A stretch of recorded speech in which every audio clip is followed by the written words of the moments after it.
everyone, welcome to the course Structural Analysis. Myself, Dr.S.Pachaiappan, Assistant Professor, Department of Civil Engineering, Aditya University. So, in this course, I am planning to complete 30 topics in 30 lectures. Let's get inside the content. What is meant by structural analysis? So, this course is purely an analysis course. This course was offered generally as a structural analysis 1 and structural analysis 2. In structural analysis 1, they used to describe statically a determinate structure, and structural analysis 2, they used to discuss about the statically indeterminate structure. So, we will see in this lecture what is statically determinate structure and statically indeterminate structure. But before that, apart from that, what is meant by structural analysis? So, if you want to construct as a civil engineer, you want to construct any building, any structure, any forms of structure, before going to the construction field, before designing the structure, we must do the analysis. Okay. So, for example, if it is a soil, we supposed to calculate the bearing capacity of the soil, then only we are going to construct the building on that soil. Similarly, if you are going to construct the concrete building, then we supposed to know the response of the structure under the action of loads. For example, the particular wind velocity in that region, and then what type of earthquake zone that building is coming in that particular location. What are the loads, different types of loads our building going to subjected to. For example, a dead load, a live load. If the building is somewhat located in the Kashmir, then we need to consider the snow load. And any particular region, if you have a extensive rainfall, we need to consider different types of loads. So, in general, the structural analysis means it is the process of predicting the structural behavior under the action of various types of loads to ensure its safety, stability, and then durability. Okay. So, first priority is a safety. From where the safety comes from? The safety comes from the design and then the proper analysis. Okay.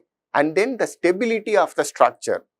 Okay. So, stability of the structure in the sense the structure is stable or the structure is unstable. Those things we will discuss in the upcoming slides. And then durability. Any structure we design, we want that structure to serve the functional requirement or purpose for some duration. For example, if it is a concrete structure, we expect the structure should last for minimum of 70 to 80 years. Okay. So, if it is a steel structures, we expect the structure should last for minimum of 90 to 100 years. So, how the structure going to sustain up to 70 to 80 years? It's everything is depends upon the proper analysis and then design. Let's come to the topic, what is meant by structural analysis. For example, if you have a beam, I have a beam. For example, I have taken the cantilever beam subjected to the point load at the free end. Let's call the load intensity is W. So, definitely under the action of this load, this beam is going to deflect. How it's going to deflect? It's going to deflect in a downward direction. So, let's mark this deflection is W. This deflection is del. Okay. Now, this deflection is nothing but the response of this particular cantilever beam. Okay. So, as per the code books and as per the thumb rule, we have some criteria that deflection should not exceed so and so limits. So, in such a way that we can able to analyze the structure whether the deflection is within the range or out of the range under the action of the given loading conditions. Okay. So, from this you might have understood that what is meant by the response of the structure. The response of the structure may be the deflection, okay, under the action of loads. So, in these also two categories are there. The deflection may be the static response, the deflection may be the dynamic response as well. So, as long as the load is a static load, the load is not varying with respect to time, then the deflection, the response also will be the static in nature. So we are not going to discuss any dynamic load here because that is the MTech subject. As for a BTech, we are going to only discuss about the response of the structure under static loads. So what is the prerequisites for this course? So these course having prerequisite, for example, we supposed to study the structure analysis 1 where the statically determinate structure part is completed. And then in strength of materials also some portion we going to have the analyze the beams and draw the shear force and bending moment diagram, particularly for statically determinate structure. So once you well familiar with the statically determinate structure by studying a structure analysis 1 or strength of materials 1, then it's very easy to follow up this course of structure analysis, which is comprises of statically indeterminate structures. So in the first lecture, we are going to discuss the basic tenets of structural analysis. Let's see what are the basic tenets. The first thing is the equilibrium, kinematics, and then stress strain compatibility. So from the beginning of the structure, I am always telling that statically a determinate structure and statically a indeterminate structure. So we came to know whether the structure is statically a determinate or indeterminate by a equilibrium conditions. Okay, and then we are going to discuss about the kinematics and also the stress strain compatibility. Let's see one by one. The first one is equilibrium condition. So in general physics, the internal forces should equilibrate the external forces, otherwise the structure will move. So in structure analysis or in a design of structure, we never want any structures sway or moving, right? Only vehicles can move, the structure should not move. Okay. So in that case, we have three equilibrium equations. One is summation of all the horizontal forces equal to 0, and then summation of all the vertical forces is equal to 0, and the summation of all the moments at any point in the structure is 0. So these are the three equilibrium conditions through which we are going to calculate the unknown forces. Now coming to what is statically a determinate structure. Any structure can be solved by using only these three equations, then that is a statically determinate structure. So that's what you're supposed to study it in strength of materials 1 and then structure analysis 1. But here we are going to see the problems where these three equations alone is not sufficient to solve any problem. So you understand? These three equations alone is not sufficient to solve any particular problem, then that is called as a statically indeterminate structure. Okay. Then what are the applications? So these equilibrium equations are used to calculate the internal forces, for example, axial force, shear force, and then bending moments. And also in a finite element analysis, to ensure the nodal forces are equilibrium. Currently, you may not have the much exposure on the finite element analysis, but once you complete your BTech and then you are joining in a MTech structural engineering or you are joining in any design office, definitely you are going to have the exposure of finite element softwares. There this subject going to help you a lot. Okay, so it's having the application in a finite element analysis and also forms the basis for stiffness and flexibility methods.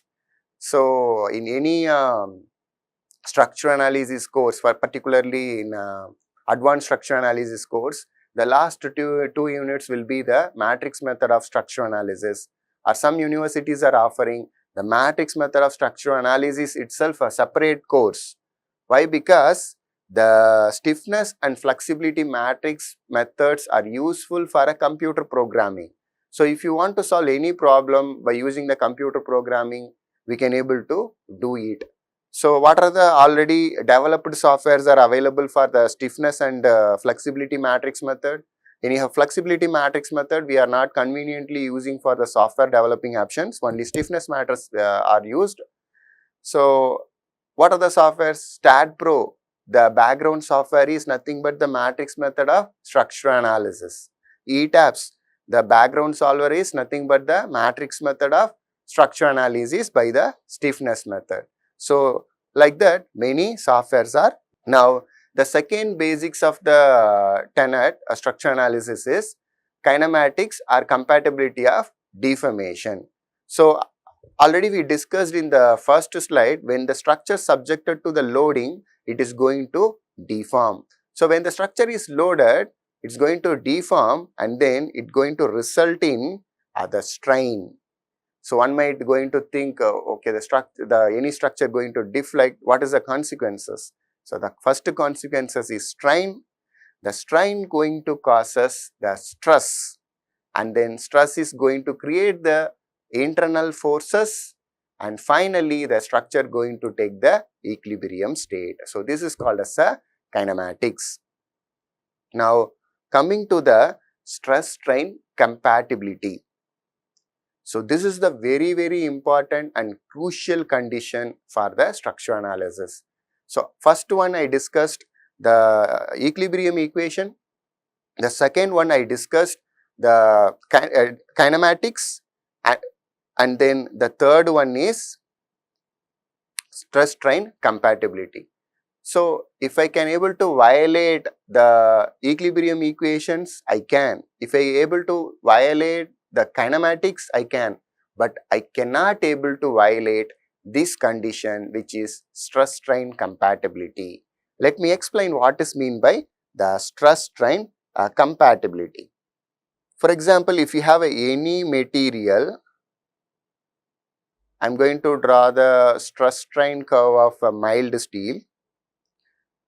For example, in y-axis, I am taking a stress, and x-axis, I am taking the value of strain, and then I am going to draw. The stress is proportional to strain up to some point, and then the yielding will take place, and then the material going to reach the ultimate value, and then it will fail. Okay. So, this point is called as the, let us say this is a point A, limit of proportionality. Okay. So, you consider I have a mild steel rod and then I am doing the tensile stress, tensile strength value. If I am performing the test, what is going to happen?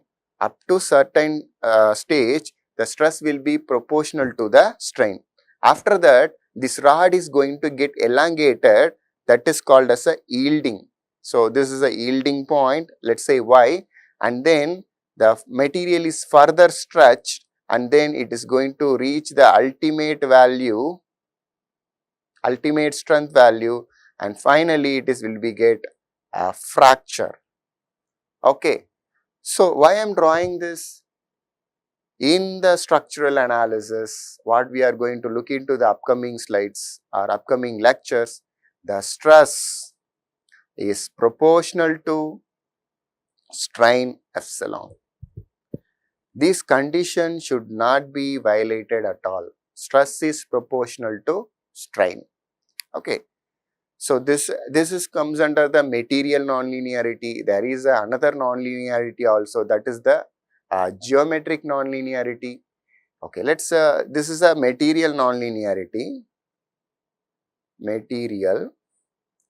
and let us discuss about the geometric nonlinearity. For example, I have a column, the column having the footings.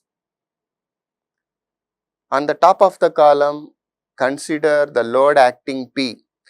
Consider this load is acting exactly at the axis of the column. Now, when the moment I apply the external force, for example, the lateral force, the moment I apply the lateral force, this column going to bend in this way.